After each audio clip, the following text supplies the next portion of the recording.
누가복음 18장 15절부터 17절.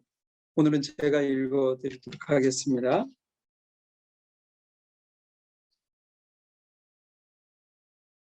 사람들이 예수의 만져주심을 바라고 자기 어린 아기를 데리고 오매 제자들이 보고 꾸짖거늘 예수께서 그 어린 아이들을 불러 가까이 하시고 이르시되 어린 아이들이 내게 오는 것을 용납하고 금하지 말라.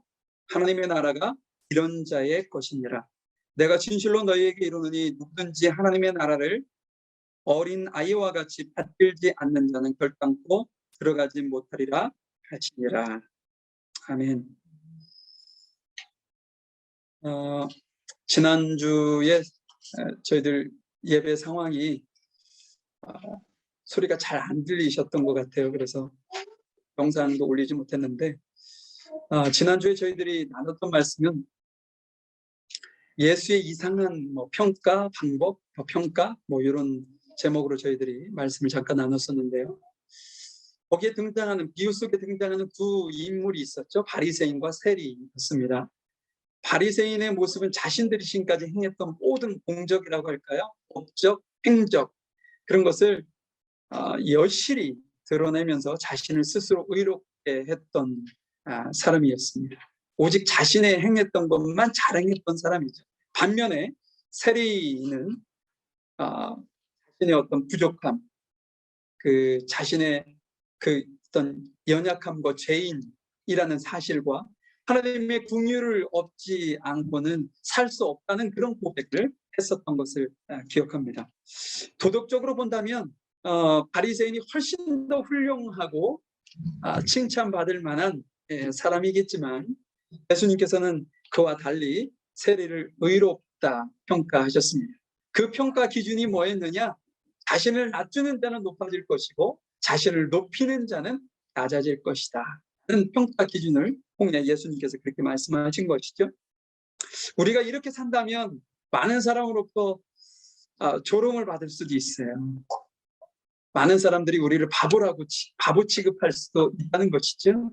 그런데 이 논리가요, 하나님의 나라에서는 기본이 되는 베이스의 가치 기준이라는 사실입니다. 그래서 우리에게 예수님께서 이런 말씀을 하셨던 것이죠. 오늘 말씀, 지난주의 말씀과 오늘 짧은 말씀은 아주 긴밀하게 이어지는 말씀입니다.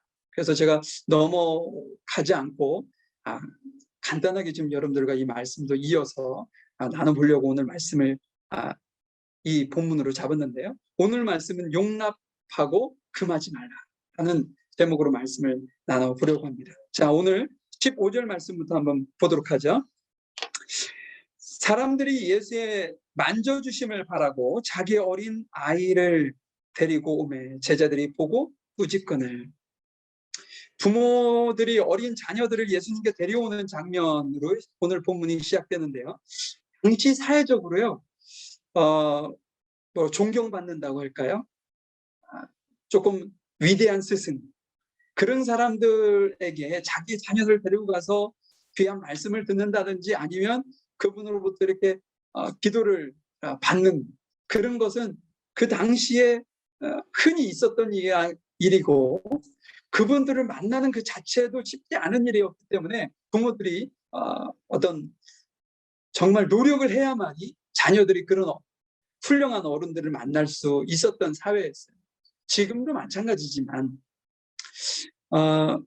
오늘 누가복음을 우리가 보고 있는데 누가복음 2장에 가보면 예수님께서 그 당시에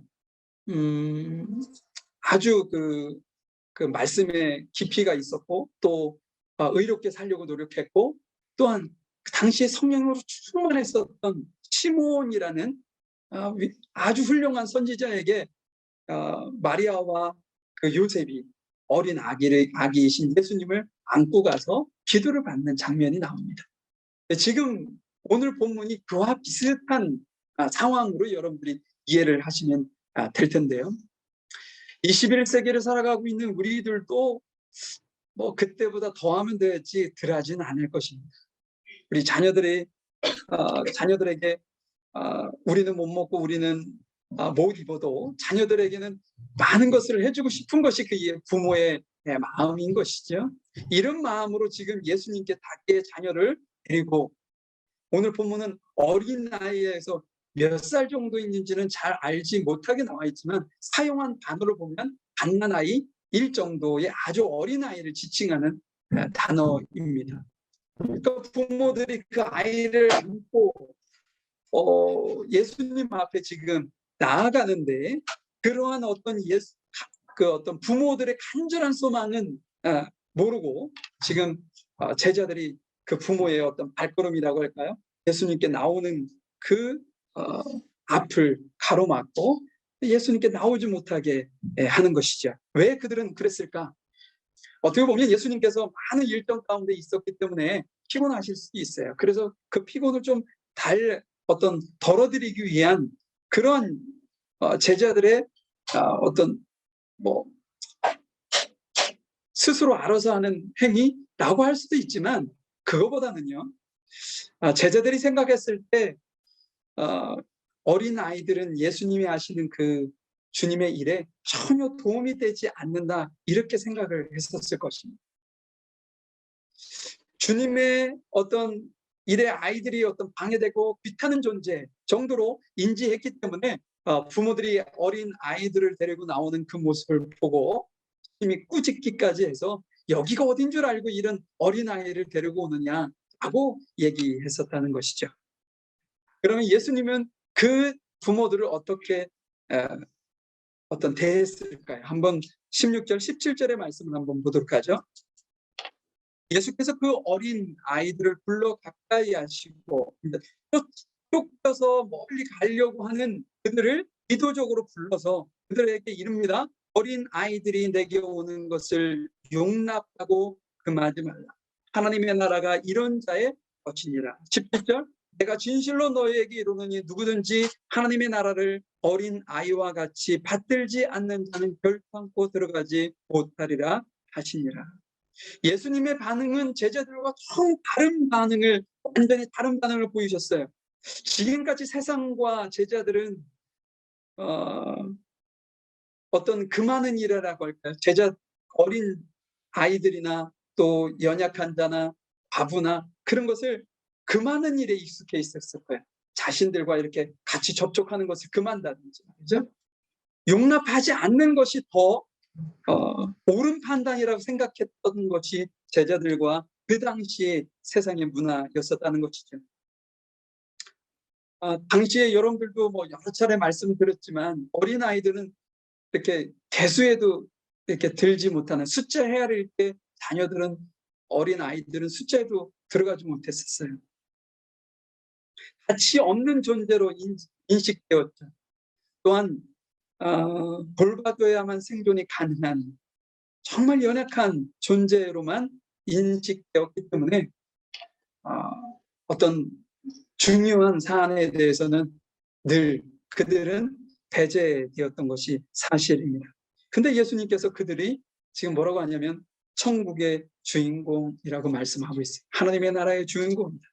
어린아이, 지난주에 봤던 것처럼 14절에 자신을 낮추는 겸손한 자, 죄인임을 고백하는 어떤 탕자나 아니면 세리, 긍휼이 필요하다라고 생각되어졌던 그들이 우리가 생각하는 것과는 달리 하나님의 나라의 주인공이라고 충격적인 말씀을 예수님께서 지금 하고 있는 겁니다. 어떻게 보면 지금 21세기를 살아가고 있는 우리에게는 그렇게 말씀하실 수 있지라고 생각되어질 정도로 그냥 넘어가실 수도 있을지도 모르겠습니다. 근데 만약에 우리가 제자였었다면 이것은 너무나도 당황스러운 일이 아닐 수 없었다는 것이죠. 왜 예수님께서 어린아이와 같지 아니하면 천국에 들어갈 수 없다고 하셨을까? 그러니까 우리가 가지고 있는 가치와 너무나도 다른 가치를 예수님께서 말씀하시는데, 우리 마태복음 18장 4절의 말씀을 우리 지금 PPT에 제가 띄웠는데요. 그걸 한번 보도록 하겠습니다. 거기 뭐라고 말씀하시냐면, 그러므로 누구든지 이 어린아이와 같이 자기를 낮추는 그가 천국에서 큰 자니라. 예수님께서 어린아이와 같은 자가 왜 천국의 하나님의 나라의 주인공이냐라는 것을 여기서 말씀해 주는데, 그것이 뭐냐? 자기를 낮추는 자였기 때문이었다라고 말씀을 하고 있어요. 그것이 지난주에 우리가 14절에서 보았던 내용과 일맥상통하는 겁니다. 자신을 낮추는 자는 높아질 것이고 자기를 높이는 자는 도리어 낮아질 것이라는 예수님의 어떤 평가 기준을 지금 말씀하고 있는 것이죠.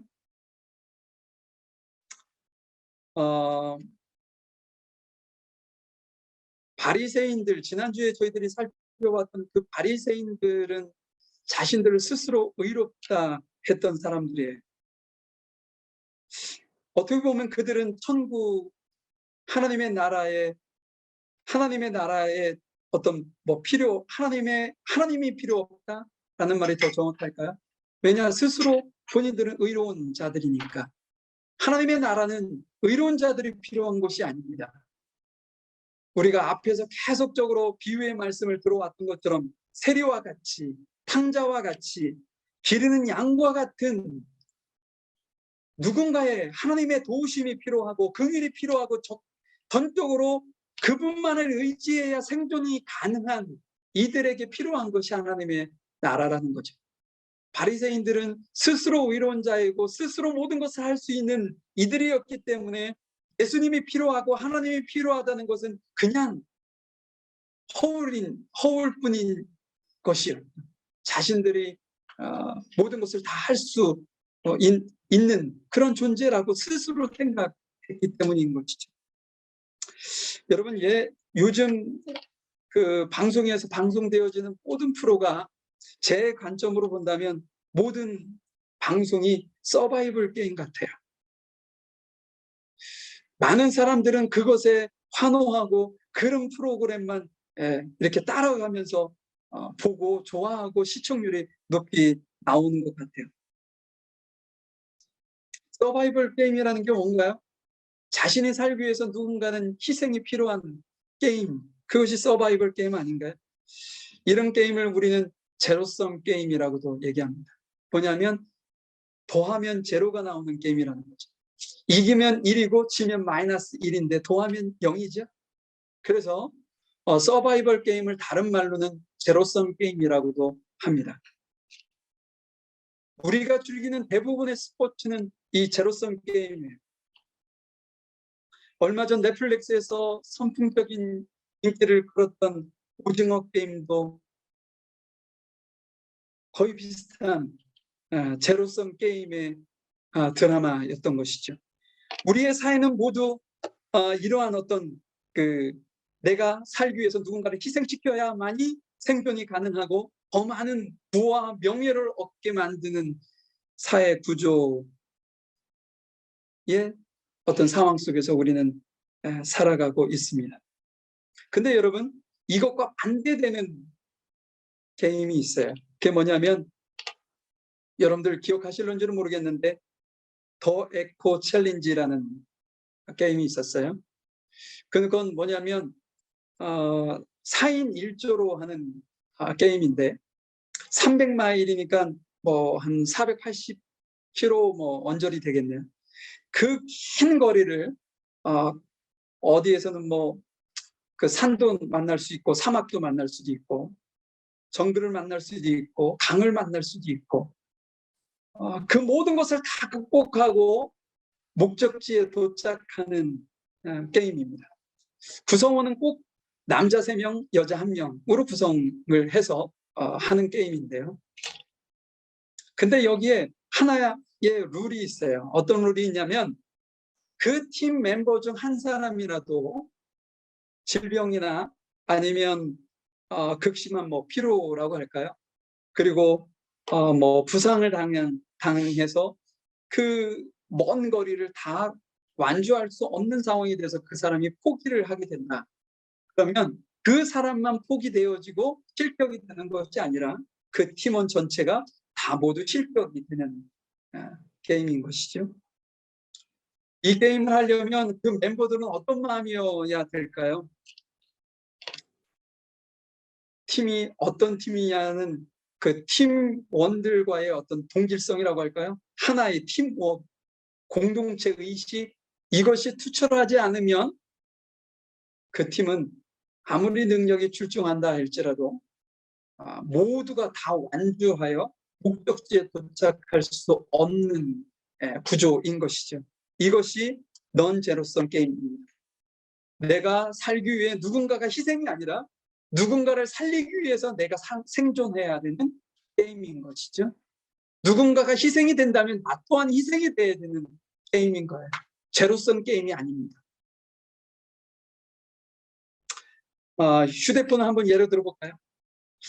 요즘에 참 좋은 휴대폰들이 참 많이 나오는데 누군가가 휴대폰을 사고 싶어서 가게에 가서 휴대폰을 구매합니다. 그런데 그 회사는 그 휴대폰을 팔았기 때문에 이득을 보아 즐거운 것이고, 나는 돈은 지불하지만 내가 원하는 스마트폰을 얻어서 내가 사용할 수 있기 때문에 난 또한 기쁜 거예요. 이것이 사업자나 고객이나 동일하게 윈윈하는 게임인 것이죠. 이것이 어떻게 보면 넌제로섬 게임이에요. 제가 왜 이런 이야기를 여러분들에게 드리냐 하면, 이 성경에 우리가 오늘 본문에 앞서서 제자들의 모습이나 사회의 전반적인 모습을 여러분들 기억하실 겁니다. 제자들이 서로 높아지려고 하고, 하나님의 나라에 가면 누가 큰 자입니까? 서로 싸우는 그런 형국에 놓여 있는 것이 제자들입니다. 근데 그 제자들조차도 예수님을 믿는 이들이잖아요. 예수님을 믿지 않는 이들이 아니라 믿는 이들이 있지만은 그들조차도 세상에서 가치를 두고 사는 그런 모습 속에서 빠져나오지 못하고 그렇게 살아오고 있고 살고 있다는 것이죠. 그때 예수님께서 그들에게 하신 말씀이 이 말씀과 동일해요. 섬김을 받고자 하는 자는 섬기는 자가 될 것이고, 섬기는 자는 섬김을 받게 될 것이다. 이게 동일한 거죠. 낮아지고자 하면 높아질 것이고, 높아지고자 하는 자는 낮아질 것이라는 거예요. 여러분들 제자들이 생각했을 때 어린아이는 너무 형편없는 존재예요. 우리 팀 안에 만약에 어린아이가 있다면 너무나도 우리에게 마이너스가 되는 존재였기 때문에 그들을 개수에도 넣지 아니하고 불필요하고 귀찮은 존재로 여겼던 것이 그 사회와 제자들의 모습이었다는 것이죠. 그런데 예수님께서 그들이 하나님의 나라의 주인공이라고 말씀하고 있습니다. 심지어는 이 어린아이 하나를 영접함이 곧 나를 영접함이다라고 말씀까지 해주고 계신다는 것. 사랑하는 성도 여러분, 하나님의 나라는 제로섬 게임을 하는 것이 아닙니다. 굳이 표현하자면 넌제로섬 게임을 하는 것이 하나님의 나라인 것이죠. 우리가 이 사실을 명확하게 인지를 할 때 우리가 어떻게 살아야 하는지를, 오늘 예수님께서 제자들에게 꾸짖으시며 하신 말씀이 뭔가요? 오늘 설교의 제목입니다. 용납하고 금하지 마라. 근데 여러분, 우리의 삶 속에 이게 거꾸로 돼 있는 삶을 많이 살지 않았나요? 우리는 용납하고 금하지 말라고 했는데 도리어 우리는 금하고 용납하지 않는 삶을 우리는 많이 살아오고 있습니다. 왜 그러냐? 나를 지키기 위해서, 나의 욕심을 지키기 위해서 그렇게 살 수밖에 없는 거예요. 그렇게 살지 않으면 내가 있는 것을 다 빼앗기는 것처럼 느껴진다는 것이죠. 그렇기 때문에 우리 기독교인들이 세상 가운데 하나님의 가치를 가지고 살기가 그렇게 쉽지 않다는 사실입니다. 근데 예수님께서 오늘 우리에게 도전을 주는 거예요. 용납하고 금하지. 근데 용납하고 금하지 않는 것이 넌제로섬 게임을 사는 것과 별반 다르지 않는 삶이라는 사실이죠. 여러분 주변에 어려움을 겪고 있는 이들이 있나요? 여러분들의 마음을 여셔야 합니다. 지금 전 세계적으로 많은 피해를 보고 있어요.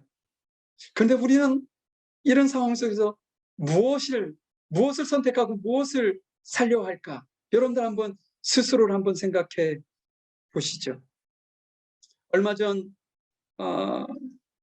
통가에서 바닷속에서 이렇게 화산이 터졌는데 그것이 얼마나 이 바닷물을 뚫고 높이 올라갔는지 우리 제주도의 2분의 1인가요? 크기 되는 그 곳에 거의 화산재로 다 덮여 있는 민공위성 사진을 제가 봤습니다.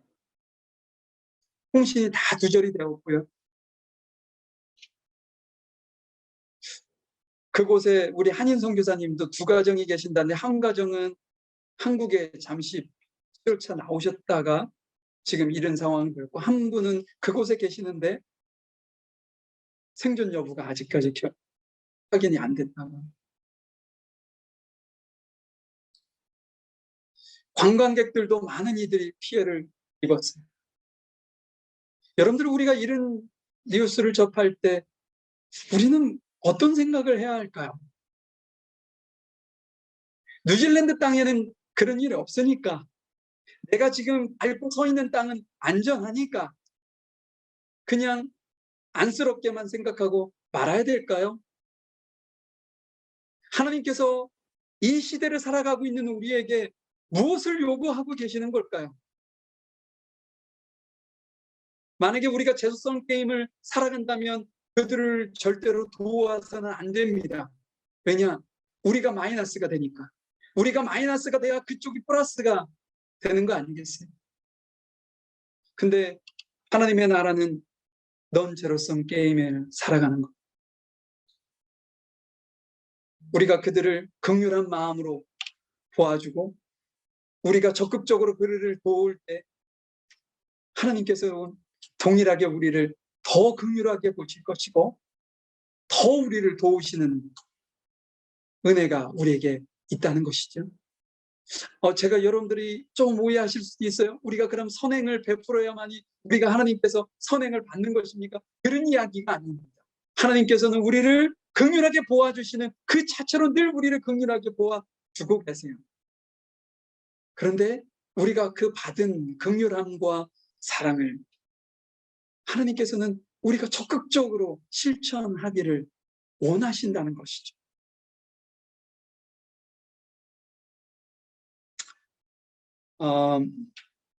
오늘 예수님께서 우리에게 말씀해 주신 어린아이와 같은 하나님의 나라를 어린아이와 같이 받들지 않는 어린아이가 하나님의 나라는 이런 것이야 라고 설명했을 때 전혀 의심하거나 전혀 그거에 대해서 어떤 특별한 질문이라고 할까요? 부정의 질문을 하지 아니하고 그 있는 그대로 부모가 가르쳐주는 것을 그대로 받아들이는 그 어린아이와 같지 아니하면 결단코 하나님의 나라에 들어갈 수 없다고 말씀하고 있습니다. 저는 우리 물가신금교회가 서로 용납하고 금하지 않는 그러한 하나님의 나라의 어떤 삶이라고 할까요? 그것을 우리 물가신경교회 안에서 이루어지기를 간절히 소망해요. 또한 여기서만 그치지 않고 이 어떤 모습들이 내 이웃들, 내 주변에 정말 강력하게 전달되어지는 그런 생명력 있는 교회가 되기를 늘 소망하고 기도하고 있습니다.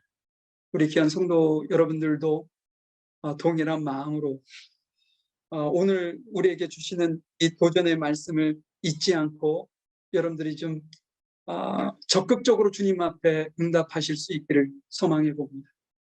그랬을 때 우리 물가신경계 인원은 적지만 정말 생명을 나누는 공동체가 될 수 있고 우리 안에 생명이 있는 공동체가 될 수 있고 우리의 모습을 통해 하나님을 보는 이들이 더 늘어날 수 있는 놀라운 은혜와 축복이 있으실 거라 확신합니다. 잠시 기도하겠습니다.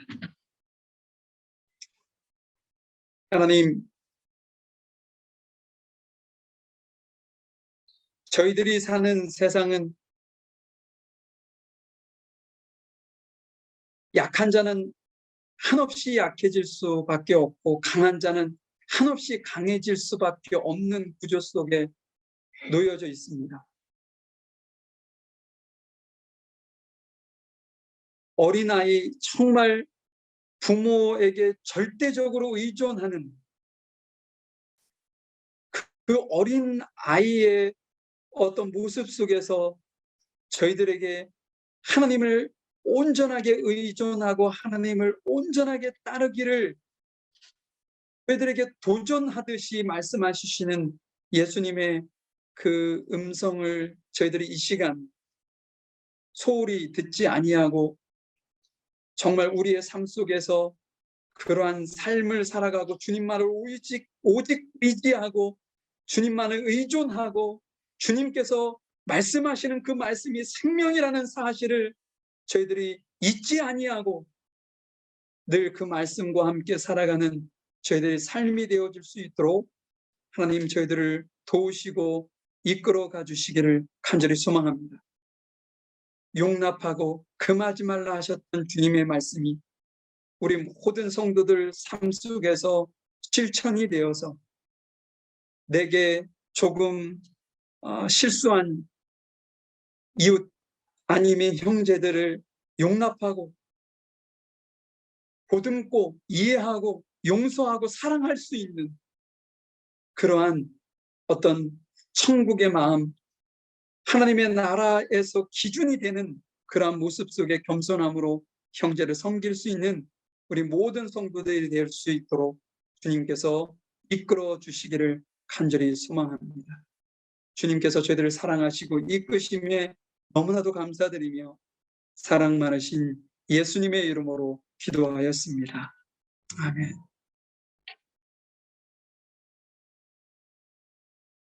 지금은 우리 주 예수 그리스도의 크신 은혜와 아버지 하나님의 무한하신 사랑하심과 성령님의 인도하시고 내주하시고 교통하심이 용납하고 금하지 말라 하셨던 예수님의 말씀이 곧 나의 삶이 되기를 원하는, 그래서 어린아이를 멸시하고 또한 귀찮은 존재로 여겨지는 약자를 그렇게 생각하는 것이 아니라 더욱더 섬기고 겸손히 그들을 주님을 대하듯 대하는 그런 삶으로 살아가기를 원하는 우리 귀한 성도들 머리 위에와 이들의 가정과 사업장 일터 위에 지금부터 영원히 함께 하시기를 간절히 축원하옵나이다. 아멘.